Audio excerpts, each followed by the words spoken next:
बिस्मिल्लाहिर्रहमानिर्रहीम। अस्सलामुअलैकुम। Welcome to our channel ICPHS के। आज के लेक्चर में हम सब्जेक्ट बायोकेमिस्ट्री में चैप्टर एंजाइम्स का 4th लेक्चर डिस्कस करेंगे, जिसके कंटेंट्स हैं क्लासिफिकेशन ऑफ एंजाइम। और आज के लेक्चर का रेफरेंस है आपकी टेक्स्ट बुक के पेज नंबर 60। तो फर्स्ट क्लास है एंजाइम्स की, जो कि है ऑक्सीडो रिडक्टेजेस। जैसे कि हमने पिछले लेक्चर में ये बात पढ़ी थी कि हर वो नाम जिसके एंड में एज हो, ASE, वो रेफ़र करता है, वो बताता है, वो निशानदेही करता है एंजाइम के लिए। कोई भी ऐसा नाम जिसके एंड में एज होगा तो आपके माइंड में फ़ौरन से क्लिक हो जाना चाहिए कि ये एंजाइम के बारे में बात हो रही है। तो इस वक्त जो फर्स्ट क्लास है ऑक्सीडो रिडक्टेजेस, ये वो क्लास है एंजाइम की जो कि ऑक्सीडेशन और रिडक्शन का जो प्रोसेस है या जो रिएक्शन है वो कैरी आउट करवाएंगे। ऐसे एंजाइम जो कि किसी रिएक्शन में ऑक्सीडेशन को कैटालाइज करवाएं या फिर रिडक्शन को कैटालाइज करवाएं, वो एंजाइम ऑक्सीडो रिडक्टेजेस कहलाते हैं। These enzyme also called redox enzyme. ये एंजाइम रिडॉक्स एंजाइम भी कहलाते हैं, क्योंकि अगेन ये रिडॉक्स टर्म फिर से वही रेफ़र कर रहा है जैसे कि ऑक्सीडो रिडक्टेजेस में ऑक्सीडो जो है ये रेफ़र करता है, ये निशानदेही करता है ऑक्सीडेशन की। रिडक्ट जो है ये निशानदेही करता है रिडक्शन की, और साथ में जो एज है वो एंजाइम की। तो वो एंजाइम जो ऑक्सीडेशन और रिडक्शन करवाएं कहलाते हैं ऑक्सीडो रिडक्टेजेस। सेम ऐसे ही रिडॉक्स एंजाइम इसका नाम है, जिसमें जो ऑक्स है वो रिप्रेजेंट करता है ऑक्सीडेशन, जबकि रेड रिप्रेजेंट करता है रिडक्शन को। तो वो एंजाइम जो रिडक्शन या ऑक्सीडेशन करवाएं वो ऑक्सीडो रिडक्टेजेस या फिर रिडॉक्स एंजाइम कहलाते हैं। अब क्वेश्चन इज़ कि ऑक्सीडेशन क्या है और रिडक्शन क्या है। तो ऑक्सीडेशन और रिडक्शन को हम डिफ़ाइन करते हैं इन टर्म ऑफ ऑक्सीजन, कि ऑक्सीडेशन है addition of oxygen.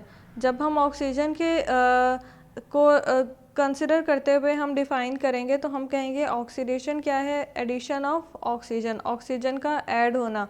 Gain of oxygen ये क्या कहलाता है, ये ऑक्सीडेशन कहलाता है। जबकि इसका अपोजिट, जब ऑक्सीजन का लॉस होगा या रिमूवल होगा तो ये कहलाता है रिडक्शन। जबकि हम हाइड्रोजन की बात करते हैं तो oxidation is the loss of hydrogen और reduction is the gain of hydrogen. तो ऑक्सीडो रिडक्टेजेस वो क्लास है एंजाइम्स की जिसमें एंजाइम्स ऑक्सीडेशन और रिडक्शन दोनों का रिएक्शन कैरी आउट करवाएंगे। अब हमने इस क्लास को फर्दर सब क्लासेस में डिवाइड किया है, जो कि हैं ऑक्सीडेजेस, डिहाइड्रोजिनेजेस, हाइड्रोपर ऑक्सीडेजेस एंड ऑक्सीजनेजेस। अब ये नाम किस अकॉर्डिंग है और इनके क्या रिएक्शन है, तो एक बात तो आपके माइंड में क्लियर होगी कि इस सब क्लासेस में जितने नाम हैं वो हर क्लास या हर सब क्लास ऐसा रिएक्शन या हर एंजाइम ऐसा रिएक्शन कैरी आउट करवाएगी जिसमें या तो ऑक्सीडेशन हो रही होगी या फिर रिडक्शन हो रही होगी। जैसे कि आपके पास फर्स्ट सब क्लास है ऑक्सीडेसिस, तो ये वो एंजाइम है, क्योंकि ये एज है तो ये वो एंजाइम है या वो एंजाइम की सब क्लास है जो कि ऑक्सीडेशन का रिएक्शन कैरी आउट करवाएगी। तो ऑक्सीडेसिस वो एंजाइम है जो ऑक्सीडेशन करवाएंगे। अब अगेन ऑक्सीडेशन क्या है, oxidation is the addition of oxygen at reactant site. Reactant site पे ऑक्सीजन का ऐड होना कहलाता है एडिशन ऑफ ऑक्सीजन। जो आपकी बुक में एग्जांपल है, मैंने इसको थोड़ा सा एक्सपेंडेड फॉर्म में थोड़ा खोल के लिखा है। यहाँ पे क्या है आपके सामने कि हाइपोजेंथीन रिएक्टेंट साइट पे है, वो रिएक्ट करेगा H2O प्लस O2 के साथ, और ये रिएक्शन कैरी आउट करवाएगा जेंथीन ऑक्सीडेज। जेंथीन ऑक्सीडेज वो एंजाइम है जो कि ऑक्सीडेशन करवा रहा है और हाइपोजेंथीन की, और उसको कन्वर्ट करवा रहा है जेंथीन में। तो इस टाइम जो एंजाइम यूज़ हुआ वो ऑब्वियसली सब क्लास है ऑक्सीडेज की, क्योंकि वो ऑक्सीडेशन करवा रहा है। और अगर आप नोट करें तो यहाँ पे रिएक्टेंट साइड पे एडिशन हो रही है ऑक्सीजन की, O2 की। तो आपको आइडिया हो गया होगा कि ऑक्सीडेशन ऐसे रिएक्शंस होते हैं जिनमें एडिशन ऑफ ऑक्सीजन होती है रिएक्टेंट साइड पे, और ऐसे रिएक्शन जो एंजाइम कैरी आउट करवाएंगे हम उनको कहेंगे कि वो ऑक्सीडेज है। जैसे कि इस वक्त हम बात कर रहे हैं जेंथीन ऑक्सीडेज की, जो कि कन्वर्ट करवाएगा हाइपोजेंथीन को जेंथीन में।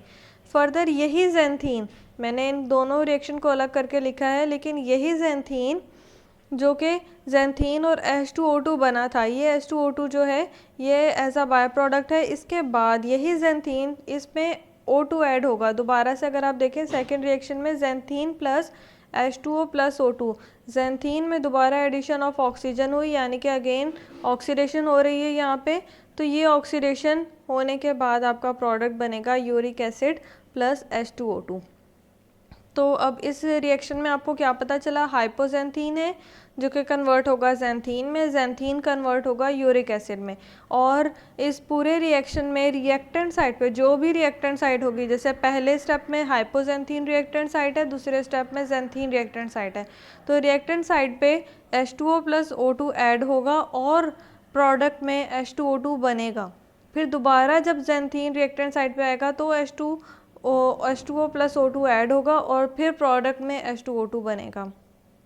सेकेंड सब क्लास है आपके पास डिहाइड्रोजिनेज। अब डिहाइड्रोजिनेज क्या है, तो ये ऐसे एंजाइम है, एजिस हैं तो एंजाइम है, ये ऐसे एंजाइम है जो कि रिडक्शन कैरी आउट करवाते हैं। रिडक्शन हमने इससे पहले ही देखा, रिडक्शन क्या है, रिमूवल ऑफ ऑक्सीजन या फिर addition of hydrogen, removal of oxygen या एडिशन ऑफ हाइड्रोजन। एग्जाम्पल है आपके पास पायरोविक एसिड या पायरोवेट जो कि कन्वर्ट होता है लैक्टेट में या लैक्टिक एसिड में, और ये रिएक्शन कैरी आउट करवाता है लैक्टेट डिहाइड्रोजिनेज। वो एंजाइम जो कि पायरोवेट को लैक्टेट में कन्वर्ट करता है वो कहलाता है लैक्टेट डिहाइड्रोजिनेज। हमने प्रीवियस लेक्चर में पढ़ा था कि हम एंजाइम्स के नाम उसके एक्शन के अकॉर्डिंग और उसके सबस्ट्रेट के अकॉर्डिंग रख सकते हैं। तो ये एंजाइम जो कि पायरोविक एसिड या पायरोवेट को कन्वर्ट करवाता है लैक्टेट या लैक्टिक एसिड में, ये कहलाता है लैक्टेट डिहाइड्रोजिनेज। यहाँ पे मैं जितने पॉइंट्स ऐड करवाती जा रही हूँ, जितने एंजाइम्स के नाम ऐड करवाती जा रही हूँ, आपने ये सारे नाम याद करने हैं। ये सब इम्पॉर्टेंट हैं आपके ऑब्जेक्टिव पेपर के अकॉर्डिंग, और ये सब इसी अकॉर्डिंग यहाँ पे ऐड किए गए हैं क्योंकि ये सारे प्रीवियस एग्ज़ाम्स में आपके जो की टू सक्सेस बुक है ये उसके रेफरेंस के अकॉर्डिंग ये सारे जो एंजाइम्स हैं ये सारे उन क्वेश्चंस में इंक्लूडेड हैं। थर्ड सब क्लास है आपकी हाइड्रोपरऑक्सीडेजेस। तो इसकी एग्जांपल नहीं थी यहाँ पे एडिशन करवाई है। अब हाइड्रोपरऑक्सीडेजेस क्या हैं? हाइड्रोपरऑक्सीडेजेस ये वो एंजाइम्स होते हैं जो कि रिडक्शन करवाते हैं। रिडक्शन मतलब रिमूवल ऑफ ऑक्सीजन या एडिशन ऑफ हाइड्रोजन, ये रिडक्शन करवाते हैं परऑक्सीडेज की। अब परऑक्सीडेज क्या है? H2O2। एग्जाम्पल है आपके पास, ये फ़र्ज़ी एग्जाम्पल है, ये सपोज की गई है जैसे कि H2O2 है आपके पास परऑक्सीडेज, ठीक है, उसकी रिडक्शन होगी। रिडक्शन कैसे हुई? प्लस H2, आपका कोई भी ऐसा जो है वो एटम हो सकता है जो कि अटैच होगा हाइड्रोजन के साथ। अब रिडक्शन क्या है? Addition of hydrogen. अब आप देख सकते हो यहाँ पे हाइड्रोजन ऐड हो रहा है रिएक्टेंट साइड पे। रिएक्टेंट साइड पे हाइड्रोजन जो ऐड हुआ वो आपके परऑक्सीडेज के साथ ऐड हो गया, तो जिसकी वजह से ये H2O2 के साथ 2 हाइड्रोजन ऐड हुए तो ये बन गया 2H2O। और जो A था या जो भी आपका सपोज किया गया यहाँ पे एटम था वो यहाँ सेपरेट हो गया उस मॉलिक्यूल से। तो एडिशन हुई हाइड्रोजन की, जिसको हमने कहा कि ये रिडक्शन का प्रोसेस है। और रिडक्शन का प्रोसेस किसके साथ हुआ? इस वक्त आपके पास रिएक्टेंट है परऑक्सीडेज H2O2। फोर्थ सब क्लास है ऑक्सीजनेजेस। ऑक्सीजनेजेस ये वो एंजाइम्स होते हैं जो कि ऑक्सीडेशन कैरी आउट करवाते हैं। लेकिन मैंने तो फर्स्ट सब क्लास में भी यही कहा था कि ऑक्सीडेजेस वो एंजाइम्स होते हैं जो कि ऑक्सीडेशन कैरी आउट करवाते हैं। तो ऑक्सीजनेजेस बेसिकली ये इसके यहाँ पे क्लियर डिफरेंस है जो कि मैंने यहाँ पे एक स्टेटमेंट में बस बताया है। आपको ये याद करना होगा कि ऑक्सीजनेजेस वो एंजाइम्स हैं जो कि ऑक्सीडेशन कैरी आउट करवाते हैं और ये ऑक्सीजन को एटमॉस्फेयर से लेते हैं और उसके बाद उसको सबस्ट्रेट में कन्वर्ट करवाते हैं। नेक्स्ट है सेकंड क्लास ट्रांसफिरेसिस। एज है तो ये वो एंजाइम्स होंगे जो कि करेंगे क्या? तो ये ट्रांसफ़र करेंगे। क्या ट्रांसफ़र करेंगे? फंक्शनल ग्रुप को। ट्रांसफिरेसिस ऐसे एंजाइम जो कि फंक्शनल ग्रुप ट्रांसफ़र करें वो कहलाते हैं ट्रांसफिरेसिस। डेफिनेशन है, these enzymes bring about a transfer of functional group. ये एंजाइम्स क्या करते हैं, फंक्शनल ग्रुप को ट्रांसफ़र करवाते हैं, तो नाम दिया हमने उसको ट्रांसफेरेसेस। अब फंक्शनल ग्रुप कौन कौन से हो सकते हैं, जैसे कि फॉस्फेट, अमाइनो, एसाइल, मिथाइल। अब ये इसमें से कोई सा भी फंक्शनल ग्रुप अगर एक ग्रुप से दूसरे ग्रुप में ट्रांसफ़र होगा तो वो रिएक्शन जो एंजाइम कैरी आउट करवाएगा वो कहलाता है ट्रांसफेरेसेस। ठीक है, from one molecule to another molecule. Types हैं आपके पास, या यहाँ आप इसको सब क्लास कहोगे तो ज़्यादा बेहतर होगा कि ट्रांसफेरेसेस क्लास ट्रांसफेरेज की सब क्लासेस हैं। ट्रांस अमाइनेजेस, नाम से पता चल रहा है ट्रांसफ़र करेगा अमाइन ग्रुप को। सेकंड है फॉस्फोट्रांसफेरेसेस, ट्रांसफ़र करेगा फॉस्फेट ग्रुप को। थर्ड है ट्रांसमिथाइलेसेस, ट्रांसफ़र करेगा मिथाइल ग्रुप को। ट्रांसपेप्टाइडेजेस, ट्रांसफ़र करेगा पेप्टाइड को। फर्स्ट थी अमाइन को, अब है पेप्टाइड, मतलब पेप्टाइड लिंकेज होगी, मतलब 2 अमाइनो एसिड्स वहाँ पे होंगे। फिफ्थ है ट्रांस एसाइलेजेस, तो ये वो एंजाइम्स होंगे जो कि एसाइल ग्रुप को ट्रांसफ़र करेंगे। अब इन सब का मतलब क्या है, ये है आपके सामने सारी सब क्लासेस, ये आपने अपनी अपनी बुक्स में मेंशन करनी है कि क्या किसका क्या मतलब है। फर्स्ट है ट्रांस अमाइनेजेस, ज़्यादा कॉम्प्लिकेट नहीं कर रही, simply transfer of amino group. तो अमाइनो ग्रुप क्या है, NH2। अगर आप गौर से देखें तो यहाँ पे नाइट्रोजन के साथ एक रेडिकल नज़र आ रहा है, आपको खाली बॉन्ड नज़र आ रहा है। ठीक है, नाइट्रोजन कितने बॉन्ड बनाता है, 3 बॉन्ड बना सकता है, जिसमें 2 बॉन्ड इस वक्त किसके साथ अटैच्ड हैं, बॉन्डेड हैं हाइड्रोजन के साथ। एक जो है वो वैकेंट है या फ्री है या वो खाली है, तो वो जाके किसी दूसरे के साथ जाके अटैच होगा। ये है ट्रांसफ़र ऑफ अमाइन। इसमें कोई रिएक्शन की आपको एग्जाम्पल इस वक्त नहीं करवा रही। सेकेंड है फॉस्फोट्रांसफेरेसेस, ट्रांसफ़र करेगा फॉस्फेट ग्रुप को। थर्ड है ट्रांसमिथाइलेस, ऐसे एंजाइम जो कि ट्रांसफ़र करें मिथाइल ग्रुप को। CH3 कार्बन कितने बॉन्ड बनाता है, अगेन 4 बॉन्ड बनाता है।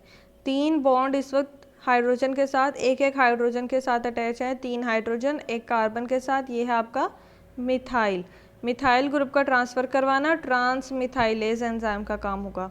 ट्रांसपेप्टाइडेज, अब पेप्टाइड बॉन्ड मतलब ये कि 2 अमाइनो एसिड्स होंगे तो आप उसके बीच में एक पेप्टाइड लिंकेज होगी, तो ऐसा ग्रुप ट्रांसफ़र होगा जिसके बीच में एटलीस्ट कम से कम एक पेप्टाइड बॉन्ड होगा, वो कहलाया ट्रांसपेप्टाइडेज। ठीक है, fifth one is the transacylase. अब एसाइल ग्रुप क्या है, एसाइल ग्रुप ये है आपके सामने, आपने कार्बोनाइल पढ़ा था, अब तक हम एल्डिहाइड पढ़ते आ रहे हैं, हमने कीटोन पढ़े, एल्डिहाइड पढ़े, हमने ईस्टर्स भी पढ़े। आपने ये कार्बोनाइल कार्बन देखा होगा, जिस कार्बन के साथ डबल बॉन्ड के साथ ऑक्सीजन अटैच है, मैं उस कार्बन की बात कर रही हूँ। ये कार्बन के साथ 4 बॉन्ड इस कार्बन के बनेंगे, तो इस कार्बन के जो 4 बॉन्ड हैं उसमें से 2 बॉन्ड तो ऑक्सीजन के साथ अटैच है, एक बॉन्ड अल्काइल के साथ अटैच है।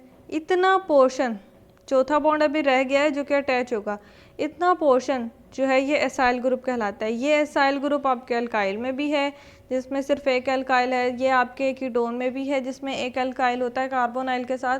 तो कार्बोनाइल कार्बन के साथ एक अल्काइल ग्रुप हो, इतना पार्ट कहलाया एसाइल ग्रुप। तो इस पार्ट का ट्रांसफ़र कहलाया ट्रांस एसाइलेज एंजाइम का काम। थर्ड है हाइड्रोलेसिस। तो हाइड्रोलेसिस वो एंजाइम्स होते हैं जो कि हाइड्रोलिसिस करवाते हैं।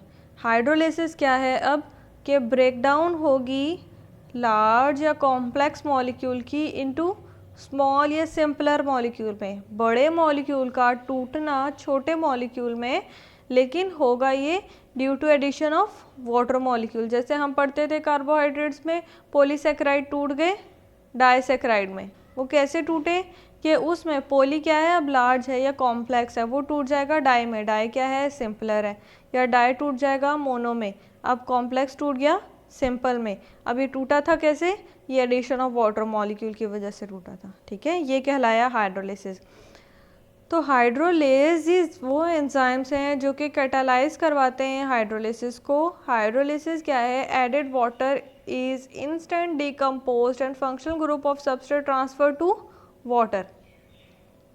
जो आपका वाटर है वो ऐड हुआ और जो आपका लार्ज या कॉम्प्लेक्स मॉलिक्यूल है वो टूट गया। एग्जाम्पल हैं आपके, सब ग्रुप्स हैं, सब क्लासिफिकेशन, सब क्लासेस हैं आपके पास हाइड्रोलिसिस की।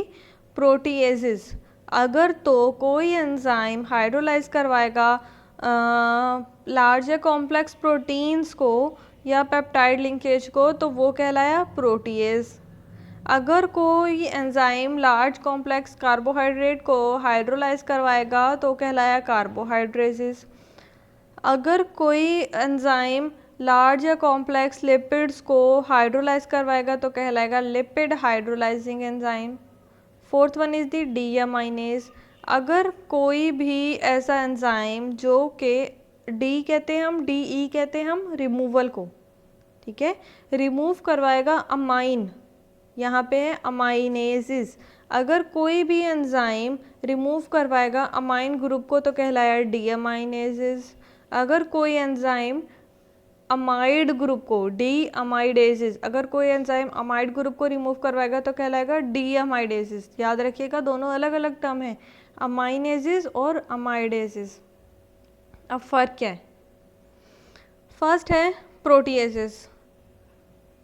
ऐसे एंजाइम जो कि हाइड्रोलाइसिस करवा रहे हैं लार्ज या कॉम्प्लेक्स प्रोटीन की कहलाए प्रोटीएसिस, ठीक है। एग्जाम्पल है ट्रिप्सिन, आपने बहुत सारे इसके एग्जाम्पल्स पढ़े हुए हैं जब आप पढ़ते हो प्रोटीन की डाइजेशन तब, सही। आप कोई से भी एग्जाम्पल याद कर सकते हो, ज़रूरी नहीं यही याद करो जो यहाँ लिखी हुई है। सेकेंड है कार्बोहाइड्रेसिस। ऐसे एंजाइम जो कि कार्बोहाइड्रेट की ब्रेकडाउन करवाएंगे क्या कहलाए, या कार्बोहाइड्रेट की हाइड्रोलिसिस करवाएंगे, कार्बोहाइड्रेसिस। कोई भी इसमें से एग्जांपल याद कर सकते हो, जैसे अमाइलेज है, माल्टेज है, सुक्रेज है, कोई सी भी ऐसी एग्जांपल जो आपको इजीली याद हो जाए आप याद करके लिख सकते हो। थर्ड है लिपेजेस। लाइपेजेस वो एंजाइम है जो कि लिपिड की ब्रेकडाउन करवाएंगे, ठीक है। Fourth one D aminase. अब ये क्या करवाएंगे, ये अमाइन ग्रुप का रिमूवल करवाएंगे। अब डी अमाइडेज क्या है, हाइड्रोलिसिस ऑफ अमाइड। अब टर्म मुझे जो आपको समझाना है वो है अमाइन और अमाइड का फ़र्क। आपको इस स्लाइड में फोर्थ में अमाइन के सामने नज़र आ रहा होगा नाइट्रोजन, ये आ रहा है नज़र। इस नाइट्रोजन के साथ दो एल्काइल ग्रुप हैं आर के, तीसरा जो है वो हाइड्रोजन के साथ अटैच है, ठीक है। तो आप सबको पता है अमाइंस हमने पढ़े थे, अगर याद होगा आपको, हार्मोन्स में हर वो नाइट्रोजन जो कि कम से कम एक एल्काइल के साथ या दो एल्काइल के साथ, या फिर इसका जो तीसरा हाइड्रोजन है ये भी रिप्लेस हो सकता है एल्काइल के साथ। तो जो ऐसे नाइट्रोजन होते हैं जो कि डायरेक्ट अटैच होते हैं एल्काइल के साथ, ये कहलाते हैं अमाइन, सही है। अब बात करते हैं अमाइड की। अब आपको नज़र आ रहा है ये जो ऊपर वाला नाइट्रोजन था अमाइन में, उसमें दो एल्काइल थे, एक हाइड्रोजन था। नीचे वाला जो आपको नाइट्रोजन नज़र आ रहा है इसमें भी दो एल्काइल हैं, दो आ रहे हैं, दो एल्काइल हैं, लेकिन थर्ड जो उसका बॉन्ड है वो किसी हाइड्रोजन के साथ या किसी एल्काइल के साथ अटैच नहीं है, बल्कि वो कार्बोनाइल ग्रुप के साथ अटैच है, ठीक है। सी डबल बॉन्ड ओ के साथ अटैच है जो कि फर्दर एल्काइल के साथ अटैच है। तो बेसिकली ये फ़र्क है अमाइन और अमाइड का। तो आपने ये याद रखना है। इससे पहले हम ऐसे ही मिलते जुलते और भी टर्म्स पढ़ चुके हैं अमाइनो एसिड्स में, तो आपने याद रखना है अमाइन और अमाइड में बहुत बड़ा फ़र्क है। तो ये दोनों अलग अलग कंपाउंड हैं, इनकी जो हाइड्रोलिसिस होगी वो अलग अलग एंजाइम्स के थ्रू होगी। तो आज हमने 3 क्लासेस पढ़ी हैं। फर्दर जो हम आपकी क्लासिफिकेशन एंजाइम की वो इंशाल्लाह डिस्कस करेंगे नेक्स्ट लेक्चर में। तब तक के लिए स्टे ब्लेस्ड, अल्लाह हाफिज़।